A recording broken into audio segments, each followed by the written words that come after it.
नमस्कार दोस्तों, स्वागत है आपका एक बार फिर से हमारे अपने YouTube channel at study with GSJ पर। मैं हूं आपका दोस्त सार्थक द्विवेदी। तो दोस्तों, मैं आपको पढ़ा रहा था इंडियन ज्योग्राफी।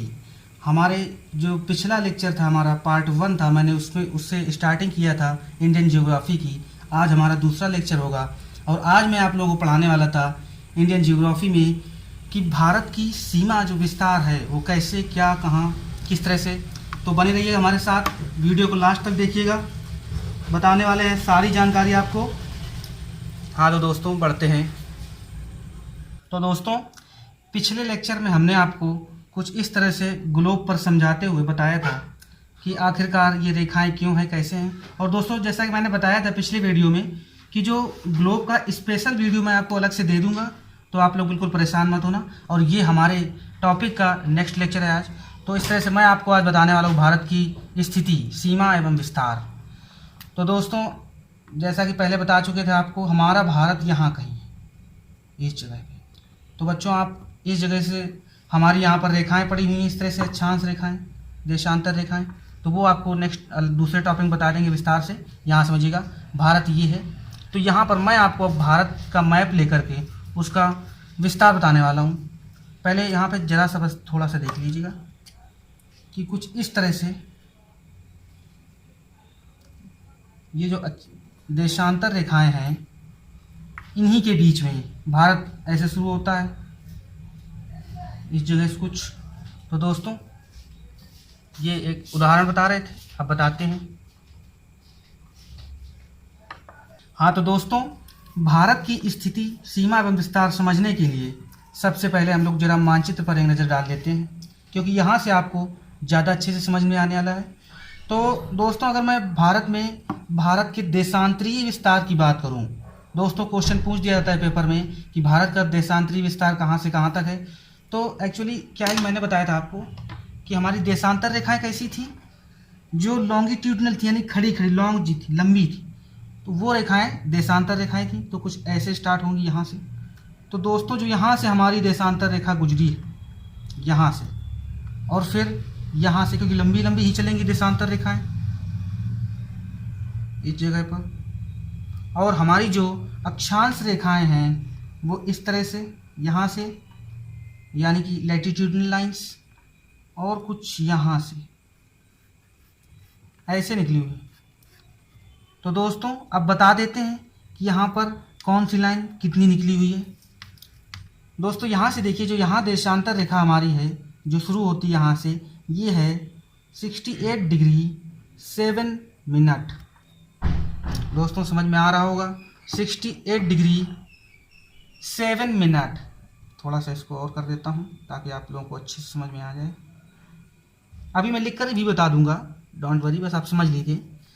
और यहाँ पर जो है लास्ट में, वो है 97 डिग्री, कितना दोस्तों, 97 डिग्री 25 मिनट्स। जी हाँ दोस्तों। और जो यहाँ से, अब अक्षांशी विस्तार जरा देख लेते हैं, लैटिट्यूडनल एक्सटेंशन देख लेते हैं। ये 8 डिग्री 4 मिनट से, कहाँ से दोस्तों, 8 डिग्री 4 मिनट से लेकर के हमारा यहाँ पर आ जाता है 37 डिग्री 6 मिनट। हाँ तो दोस्तों, अभी हमने आपको अक्षांशीय और देशांतरीय विस्तार के बारे में बताया है। भारत का अक्षांशीय और देशांतरीय विस्तार कितना है, अभी मैंने यहाँ पर आपको मैप के जरिए से बता दिया है। मैं लिखकर भी बता दूंगा आपको साफ साफ, ताकि अगर आप किसी भी कॉम्पिटिटिव एग्जाम्स की तैयारी कर रहे हैं, किसी भी कॉम्पिटिटिव एग्जाम की तैयारी कर रहे हैं, तो आप प्रॉपर तरीके से नोट्स बना लीजिए। मैं ऐसे ऐसे पॉइंट्स बताऊंगा जो परीक्षा में, सभी एग्जाम्स में, लगभग सभी एग्जाम्स में ज़रूर पूछे जाते हैं। तो दोस्तों, अगर आप तैयारी कर रहे हैं तो ध्यान से आप एग्जाम्स बनाइए, पॉइंट बाय पॉइंट नोट करिए। तो इसमें आपको समझ में आ गया होगा दोस्तों। तो अब हम आपको लिखकर थोड़ा बता देते हैं, यहाँ केवल समझाने का मकसद था, पूरा अब तरीका बताएंगे कि कहाँ, कैसा, क्या। हाँ तो दोस्तों, अभी मैंने आपको मैप के माध्यम से बताया था कि भारत का अक्षांशीय विस्तार और देशांतरीय विस्तार कैसा है। तो वहाँ पर शायद आप लोगों को क्लियर दिख ना पाया, इसलिए मैंने लिख दिया अलग से। दोस्तों, भारत का अक्षांशीय विस्तार जो है इस तरह से नीचे से, तो देखिए दोस्तों, ये हमारा है, हमारी जो पृथ्वी थी वो इस तरह से 4 पार्ट में बटी हुई थी। मैंने कल भी बताया था आप लोगों को, तो मैं एक बार फिर से दोहराना चाहता हूँ कि जो ये ऊपर वाला हेमिस्फेयर है यानी कि गोलार्ध है, ये नॉर्दर्न हेमिस्फेयर है यानी कि उत्तरी गोलार्ध, और ये वाला साउदर्न हेमिस्फेयर कल भी बता दिया था। तो भारत हमारा यहाँ कहीं है तो किस गोलार्ध में होगा? उत्तरी गोलार्ध में। तो दोस्तों अगर अक्षांशीय विस्तार की बात की जाएगी कभी भी आप लोगों से, तो आप क्या बताएंगे कि भारत का अक्षांशीय विस्तार 8 डिग्री 4 मिनट नॉर्थ, क्या दोस्तों? नॉर्थ, यानी कि जब उत्तरी गोलार्ध में है ना इसलिए बोला, 8 डिग्री 4 मिनट नॉर्थ से लेकर के 37 डिग्री 6 मिनट्स दोस्तों 37 डिग्री 6 मिनट्स नॉर्थ तक। और यहीं अगर हम बात कर लें देशांतरी विस्तार की, यानी कि अगर हम लोग बात करें लॉन्गिट्यूडनल एक्सटेंशंस की, तो ये हमारा 68 डिग्री यहाँ से ये इस जगह से 68 डिग्री 7 मिनट से, सॉरी ये तो हमारी पूरे पृथ्वी का, भारत यहाँ कहीं होगा, तो ऐसे इस जगह से 68 डिग्री 7 मिनट ईस्ट। देखिए दोस्तों, इसको इस तरह से भी बांटा गया था। इसको, इस पूरे पार्ट को क्या कहा जाता था? इस पूरे पार्ट को बोला जाता था वेस्टर्न हेमिस्फीयर, कल बताया था मैंने आपको। इसको ईस्टर्न हेमिस्फीयर। तो जब हम लोग देशांतरी विस्तार की बात करेंगे दोस्तों, तो क्या बताएंगे? भारत हमारा 68 डिग्री 7 मिनट ईस्ट, ये ईस्ट दिशा है ना दोस्तों, ये क्या है? ईस्ट डायरेक्शन है इस तरफ वाली, और ये वेस्ट है, ये नॉर्थ, ये साउथ। तो दोस्तों समझ में आ गया होगा कि भारत का देशांतरी विस्तार 68 डिग्री 7 मिनट ईस्ट से 97 डिग्री 25 मिनट ईस्ट तक है। तो दोस्तों ये तो थी हमारे भारत का विस्तार, हमारे भारत के विस्तार की बात थी दोस्तों यहाँ पर, कि हमारे भारत का अक्षांशीय विस्तार क्या है और देशांतरी विस्तार क्या है। तो दोस्तों जैसा कि मैंने आपको कल बताया था कि अक्षांश और देशांतर रेखाएं डाली गई हैं, उसी के जरिए से हम पृथ्वी पर सारा अध्ययन करते हैं, इसीलिए रेखाएं डाली गई हैं। हाँ तो दोस्तों अब हम बताते हैं आप लोगों को, अभी मैंने अक्षांशीय और स्थानांतरी विस्तार बता दिया आपको, एक्सटेंशन बता दिया, उसकी स्थिति बता दी कि कितने डिग्री अक्षांशीय है और कितने डिग्री देशांतरी है। तो दोस्तों उम्मीद करते हैं इतना आपको समझ में आ गया होगा। अब दोस्तों चूंकि ये अक्षांश और देशांतर रेखाएं डाली गई हैं, तो दोस्तों ये रेखाएं किसी न किसी शहर से या जिले से या कस्बे से होकर जाती होंगी, तो उनके बारे में मैं आपको बताने जा रहा हूँ। अभी मैंने आपको विस्तार बताया था डिग्री मिनट्स में, अब मैं आपको पोजीशन बताने जा रहा हूँ कि किस जगह से आखिरकार ये रेखाएं गुजरी हुई हैं। तो दोस्तों अब देखते हैं। तो दोस्तों इसके लिए मुझे फिर से मैप उठाना पड़ेगा ताकि आप लोगों को ज़्यादा अच्छे से समझ में आ सके। तो दोस्तों मैं एक एक पॉइंट क्लियर करता हूँ, देखिएगा बस। तो दोस्तों अब बात किए जाए, अगर कोई पूछे आपसे, आप बहुत पूछा जाता है परीक्षा में क्वेश्चन, कि जो भारत का आखिरकार जो भारत का जो पश्चिमी पॉइंट है जहाँ से हमारी 68 डिग्री 7 मिनट देशांतर शुरू होती है, जहाँ से भारत की सीमा का विस्तार क्या होता है दोस्तों, शुरू होता है, तो ये रेखा, ये देशांतर रेखा किस जगह पर पड़ी हुई है। तो दोस्तों पहले यहाँ देख लीजिए, फिर मैं आपको लिखकर अलग से बता दूंगा। तो दोस्तों इस जगह को जो यहाँ पर पड़ती है, तो दोस्तों ये हमारा कौन सा एरिया है? गुजरात। तो दोस्तों गुजरात में पड़ता है कच्छ से हमारी क्या होती है? 68 डिग्री 7 मिनट स्टार्ट होती है। दोस्तों कुछ जगह पर आपको कच्छ की जगह गौमाथा भी मिल जाएगा, गौमाथा भी दिया होता है। तो दोस्तों कंफ्यूज मत होइएगा, यहीं पे है ये, इसी में। तो दोस्तों अब यहाँ पर बात करें अगर हम कि पूर्वी सबसे अंतिम कोना कौन सा है, सबसे अंतिम किनारा कौन सा है पूर्वी हमारा, जहाँ से 97 डिग्री 25 मिनट पूर्वी देशांतर निकलती है। तो दोस्तों मैं बता देता हूँ, ये हमारा अरुणाचल प्रदेश, दोस्तों नाम सुना होगा आपने, अरुणाचल प्रदेश। दोस्तों अगर आपको यहाँ समझ में नहीं आ रहा है तो बिल्कुल भी परेशान मत होइए, मैं अभी साफ साफ अलग से बता दूंगा। तो दोस्तों हमारा यहाँ कहीं अरुणाचल प्रदेश पड़ता है। अरुणाचल प्रदेश में एक उस जगह का क्या नाम है? किबिथू। दोस्तों किबिथू नाम है, किबिथू, जहाँ से हमारी 97 डिग्री 25 मिनट देशांतर, पूर्वी देशांतर, पूरा बोलिएगा दोस्तों, देखिए यहाँ पर दिशाओं का भी ध्यान रखिएगा, पूर्वी देशांतर। अब सही। अब यहाँ से बात करें, अगर अक्षांशीय एक्सटेंशन की बात करें, अक्षांशीय विस्तार की बात करें, तो अब बात आती है सबसे पहले कि 8 डिग्री 4 मिनट जो उत्तरी अक्षांश है वो कहाँ है, किस जगह से होकर जाता है। तो दोस्तों मैं बता दूं आपको, ये जगह जो है ये हमारे तमिलनाडु में है। कहाँ है दोस्तों, तमिलनाडु में। जो भारत का मुख्य, जो भारत की भूमि का, वो अभी बताता हूँ मैं आपको आगे।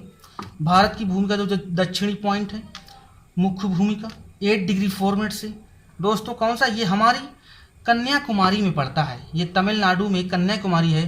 कन्याकुमारी में भी एक केप कैमोरिन नाम की जगह है दोस्तों। इस जगह कन्याकुमारी में पड़ती है ये जगह, ध्यान दीजिएगा दोस्तों। क्या नाम है जगह का, कन्याकुमारी में जो पड़ती है उसको बोलते हैं केप कैमोरिन। दोस्तों उम्मीद करते हैं समझ में आ रहा होगा। अगर समझ में आ रहा है और आपको लगता है कि हम कुछ आपकी जानकारी के लिए कंटेंट दे रहे हैं आप लोगों को, तो प्लीज़ हमारे चैनल को लाइक करिए, सब्सक्राइब करिए और शेयर करना मत भूलें। अगर आप चैनल में नए हैं तो बेल आइकन के घंटे को अवश्य दबाएं, ताकि हमारे आने वाले सभी लेटेस्ट वीडियो, सभी इम्पोर्टेंट लेक्चर आपको जल्द से जल्द प्रोवाइड हो सकें, तुरंत ही आपको उसकी नोटिस मिल सके। तो दोस्तों आगे बढ़ते हैं अपने टॉपिक में, ज़्यादा समय न गंवाते हुए। तो बात करते हैं अब भारत के सबसे उत्तरी बिंदु की। आखिरकार जो हमारा अक्षांशीय विस्तार है, तो सबसे उत्तरी बिंदु में जो हमारी यहाँ पर अक्षांश रेखा 37 डिग्री 6 मिनट से यहाँ से होकर निकलती है, तो ये कौन सा पॉइंट है दोस्तों। अगर कोई पूछेगा, दोस्तों क्वेश्चन बहुत आता है ये एग्जाम में कि भारत का सबसे उत्तरी पॉइंट कौन सा है, या ऐसे भी पूछ देता है कि वह पॉइंट भारत की वह जगह कौन सी है जहाँ से 37 डिग्री 6 मिनट्स लाइन होकर गुजरती है। सॉरी, अक्षांश रेखा, हाँ पूरा बोलिएगा। 37 डिग्री 6 मिनट उत्तरी अक्षांश रेखा कहाँ से होकर गुजरती है बच्चों, बता देते हैं आपको। ये हमारा जम्मू कश्मीर में पड़ता है, जम्मू कश्मीर में पड़ता है दोस्तों। जम्मू कश्मीर ये हमारा विवादित वाला है, अपना यहाँ पे है, ये जो चीन के कब्जे में है। सॉरी माफ़ करना, पाकिस्तान के, हमारे पाकिस्तान के अंडर में है ये, जिसको पीओके बोलते हैं, पाक अधिकृत कश्मीर। यहीं से एक इंदिरा कॉल दोस्तों हमारी यहाँ, इतना आप याद रखिएगा, बस ज़्यादा मत परेशान होइए, इतना याद रखिएगा कि भारत की जो 37 डिग्री 6 मिनट्स अक्षांश रेखा है वो जम्मू कश्मीर के इंदिरा कॉल, क्या बोलते हैं दोस्तों, इंदिरा कॉल। समझ में नहीं आ रहा होगा, परेशान मत हो, अभी लिख देंगे अलग से। इंदिरा कॉल नामक जगह से होकर गुजरती है, जो जम्मू कश्मीर में पड़ता है। तो दोस्तों उम्मीद करते हैं आपको इसमें समझ में आ चुका होगा। अब हम आपको साफ साफ अलग से लिख देते हैं ताकि आप लोग नोट कर लें। अगर आप नोट करना चाहते हैं तो हम आपको अलग से दिखा रहे हैं ताकि स्पष्ट रूप से आपको समझ में आ सके। हाँ तो दोस्तों अभी मैंने आपको मैप में बताया था कि हमारे भारत का पूर्वी स्थान कौन सा है, पश्चिमी कौन सा है, उत्तरी कौन सा है, दक्षिणी कौन सा है, जिस जगह से हमारी रेखाएं निकली हुई हैं, देशांतर और अक्षांश। तो मैं वहाँ शायद आपको कायदे से समझ में नहीं आ रहा होगा कि क्या लिखा है, इसलिए मैंने अलग से लिख दिया है। आप इसको साफ साफ देख सकते हैं। भारत का पूर्वी स्थान दोस्तों, इस साइड वाला कौन सा स्थान था, अरुणाचल प्रदेश में पड़ता है। किबिथू नाम का स्थान है दोस्तों, याद रखिएगा, बहुत पूछा जाता है एग्जाम्स में। अब नेक्स्ट क्वेश्चन है भारत का पश्चिमी स्थान, ये पड़ता है हमारे गुजरात के कच्छ में। कौन से, गुजरात के कच्छ में पड़ता है दोस्तों। और दोस्तों इसमें मैं एक बात बता दूं, कहीं कहीं आपको गौमाथा भी मिल जाएगा, वो यहीं पे पड़ता है, तो आप परेशान मत होइए, ये मिले या वो मिले कोई बात नहीं। आगे बढ़ते हैं। भारत का उत्तरी स्थान, उत्तर की तरफ जो सबसे पड़ता है कौन सा है, JNK में पड़ता है, जम्मू एंड कश्मीर में पड़ता है, इंदिरा कॉल। कौन सा है, इंदिरा कॉल। हाँ तो दोस्तों अब नेक्स्ट भारत का दक्षिणी स्थान। तो देखिए यहाँ दोस्तों आपको दो चीज़ें दिख रही होंगी कि भारत का दक्षिणी स्थान, एक तो भारत का सबसे दक्षिणतम बिंदु हो गया, और एक हो गया भारत की मुख्य भूमि का दक्षिणी स्थान। अभी मैं इस बारे में आपको डिस्कस कर देता हूँ, आप पहले ये देखिए कि यह है क्या। दक्षिणी स्थान जो सबसे दक्षिणी है वो अंडमान और निकोबार में पड़ता है। ये हमारा जो देखिए क्या है, मैं आपको बता दूं कि सभी देशों की अपनी अपनी जो सीमाएं हैं, तो कुछ उसमें लैंड है और कुछ जल है। तो देखिए बच्चों, कुछ देश ऐसे हैं जिनकी सीमाओं में केवल लैंड ही आती है, केवल भूमि ही आती है, परंतु कुछ देश ऐसे हैं हमारे जिसकी सीमाओं में भूमि तो आती ही है, साथ ही जल भी उनकी सीमाओं के अंतर्गत ही आ जाता है। तो हम ये उसी में पड़ता है। दक्षिणी स्थान ये क्या है, भारत के जलीय सीमा में थोड़ा बढ़ जाता है, इसलिए यहाँ पर दो जो है कन्फ्यूजन हो जाती है बहुत सी। तो दो क्वेश्चन बनते हैं यहाँ से कि भारत की मुख्य भूमि का दक्षिणी स्थान अगर ये पूछा जाए तो मतलब जहाँ से भारत का लैंड वाला बॉर्डर है, जहाँ से भूमि की सीमा है, वो हमारे कन्याकुमारी में केप कैमोरिन पड़ता है। दोस्तों कहाँ पड़ता है, कन्याकुमारी में केप कैमोरिन में। और जो भारत का दक्षिणी स्थान है, जो अगर जलीय सीमा को भी जोड़ लिया जाए तो जो भारत का दक्षिणी है वो अंडमान निकोबार द्वीप समूह में पड़ता है। दोस्तों कौन सा है वो है इंदिरा पॉइंट। इंदिरा पॉइंट कहते हैं बच्चों। अब इसके बारे में मैं आप लोगों को एक बात और बता देना चाहता हूँ कि हमारे यहाँ सन कितने में, सन 2004 में क्या हुआ, ये इस अंडमान निकोबार द्वीप समूह में जहाँ पर हमारा इंदिरा पॉइंट भारत का दक्षिणतम बिंदु था, वहाँ पर एक सुनामी आई हुई थी। क्या आई हुई थी, सुनामी, समझ लीजिएगा दोस्तों, सुनामी आई थी। तो उस सुनामी में क्या है कि एक चीज़ और बता देता हूँ आपको, अभी मैप में थोड़ा अच्छे से बता दूंगा कि जो ये अंडमान निकोबार है ये हमारे हिमालय का ही एक पार्ट है। दोस्तों जब आप थोड़ा डीपली से पढ़ेंगे इसको तो समझ में आएगा। वहाँ ऐसे जो भारत के ऊपर से हिमालय इस तरह से कुछ चला आया है, तो कुछ बीच में बांग्लादेश की तरफ जो उसका पार्ट है वो दबा हुआ है, बांग्लादेश थोड़ा हट के नीचे, जो बंगाल, ये हमारा जो इस तरफ बंगाल खाड़ी, इस तरफ अरब सागर खाड़ी, इस तरफ बंगाल। तो दोस्तों क्या है कि इसी जगह पर यहीं पर कुछ भाग दबा हुआ है, थोड़ी दूर आके वो उठ गया है, वही हमारा अंडमान निकोबार द्वीप समूह है, वहीं पे इंदिरा पॉइंट था। तो जब सुनामी आई हुई थी 2004 में, तो ये उसी में जलमग्न हो गया था। तो दोस्तों ये चीज़ आप याद रखिए। अब मैंने जैसा कि आपको बताया था दक्षिणी ये भूमि स्थान, जलीय स्थान, अब मैं उसको आपको मैप में डिस्कस कर रहा हूँ, वो ध्यान से देखिए। हाँ तो दोस्तों बढ़ते हैं आगे। बात कर रहे थे हम, मैंने आपको भी बताया कि भारत की दक्षिणी भूमि का। देखिए दोस्तों ये हमारा है इस तरफ, दोस्तों दिख रहा होगा आपको सही से, ये जो बच्चों दिख रहा है, ये देखिएगा ध्यान से, दिख रहा है ना, ये जो नीचे दिख रहा है ना, इसी को बोलते हैं अंडमान निकोबार द्वीप समूह। ये हमारा यहाँ से यहाँ तक है। ये हमारा जो हिमालय है ना दोस्तों, देखिएगा हिमालय उत्तर में है, भारत के उत्तर में। तो हिमालय कुछ इस तरह से फैला हुआ है। यहाँ से आने के बाद इस जगह पर हिमालय का पार्ट कुछ दब गया है दोस्तों, यहाँ पर बंगाल की खाड़ी में यहाँ पर कुछ पार्ट दबा हुआ है, वही पार्ट हल्का सा फिर आगे उठ गया, उभर आया, इसी को अंडमान निकोबार द्वीप समूह दे दिया गया है नाम। और इस तरफ दोस्तों, इस तरफ लक्षद्वीप समूह है हमारा। हाँ तो दोस्तों यहाँ पर कैसा क्या, इसके बारे में बाद में आप विस्तार से बताएंगे आपको। अभी मैं आपको बता रहा था कि हर एक देश के पास अपनी भूमि होती है। तो भूमि में किसी के पास केवल भूमि है, किसी के पास भूमि वाला क्षेत्र और जल वाला क्षेत्र दोनों पड़ जाते हैं। अब दोस्तों आप ये कहेंगे कि ये डिसाइड कैसे होता है कि कितना एरिया हमारा भूमि वाला है और कितना एरिया जल वाला हमारा है। तो देखिए दोस्तों क्या होता है कि देश का जो देश की बाउंड्री है, अब आप देखिएगा यहाँ पर देखिएगा, जैसे यहीं देख लीजिएगा, यहाँ थोड़ा अंदर है, फिर थोड़ा सा बाहर आए, फिर अंदर, फिर बाहर, इसी तरह से क्या है अंदर बाहर करके देश की जो एक ऊपर से जो एक लाइन ली जाती है पूरी इस तरह से,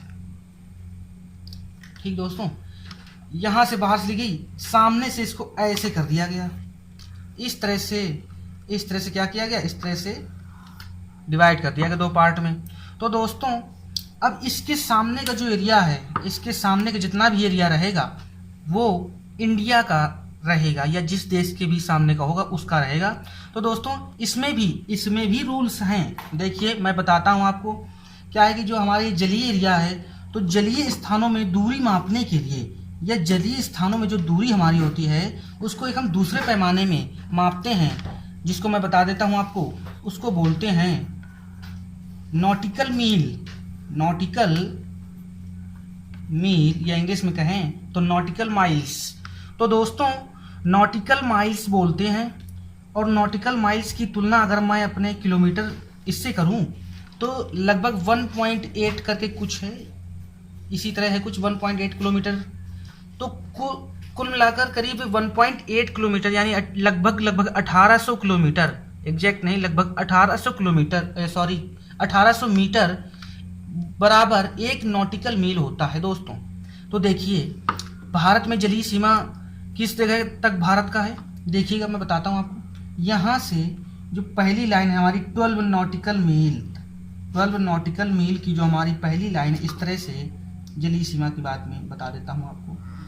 12 नॉटिकल माइल्स जो हैं इस यहाँ आगे से, तो ये 12 नॉटिकल माइल्स, ये जो 12 नॉटिकल माइल्स हैं, नॉटिकल माइल्स ये क्या कहलाते हैं, ये भारत की प्रादेशिक सीमा कहलाती है दोस्तों। भारत की प्रादेशिक सीमा कहलाती है। ये जो प्रदेश हैं यहाँ पर बने हुए राज्य हैं, इनकी अपनी सीमा है, इनका यहाँ अपना कंट्रोल है।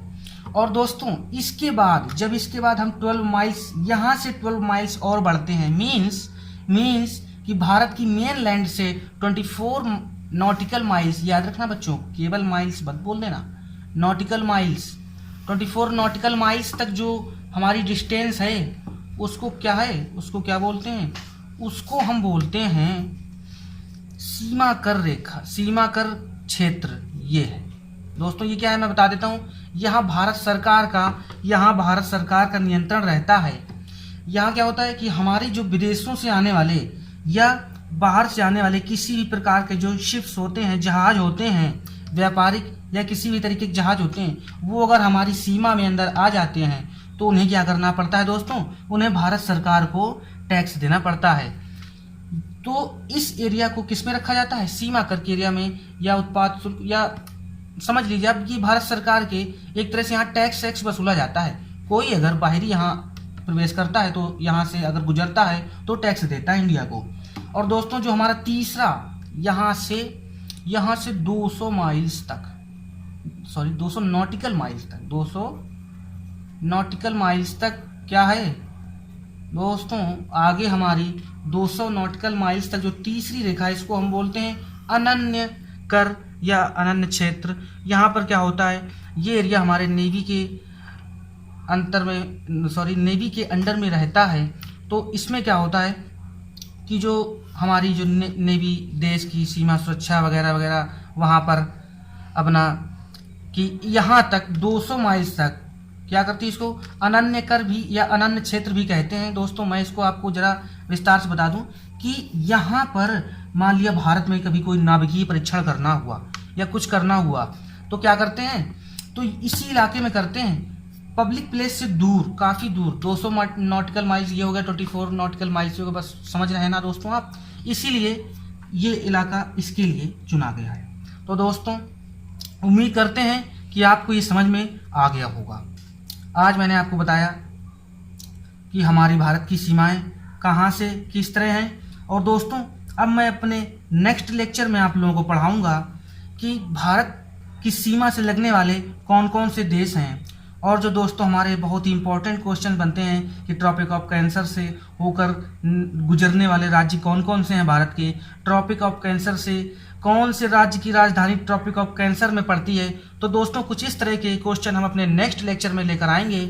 तब तक के लिए हमको दीजिए इजाज़त। और आपको अगर ये पसंद आया हो तो वीडियो को लाइक करें, सब्सक्राइब करें और शेयर करें। अगर आप वीडियो पर नए हैं तो कमेंट्स करें, और बेल आइकन के घंटे को दबाएं। और दोस्तों अगर आप बहुत ही ज़बरदस्त जीके और करंट अफेयर्स पढ़ना चाहते हैं, क्या दोस्तों अगर आप जीके और करंट अफेयर्स पढ़ना चाहते हैं तो हमारे डिस्क्रिप्शन बॉक्स में दिए गए लिंक पर जा करके चैनल को सब्सक्राइब करें और हमारे साथ जुड़ जाएं। दोस्तों यहाँ से बहुत ही अच्छी तैयारी होगी आपकी, किसी भी कॉम्पिटिटिव एग्जाम्स के लेवल की बहुत ही अच्छी तैयारी यहाँ से बहुत इंपॉर्टेंट। तो दोस्तों अगला जो हमारा लेक्चर आने वाला है वो बहुत ही ज़बरदस्त होने वाला है।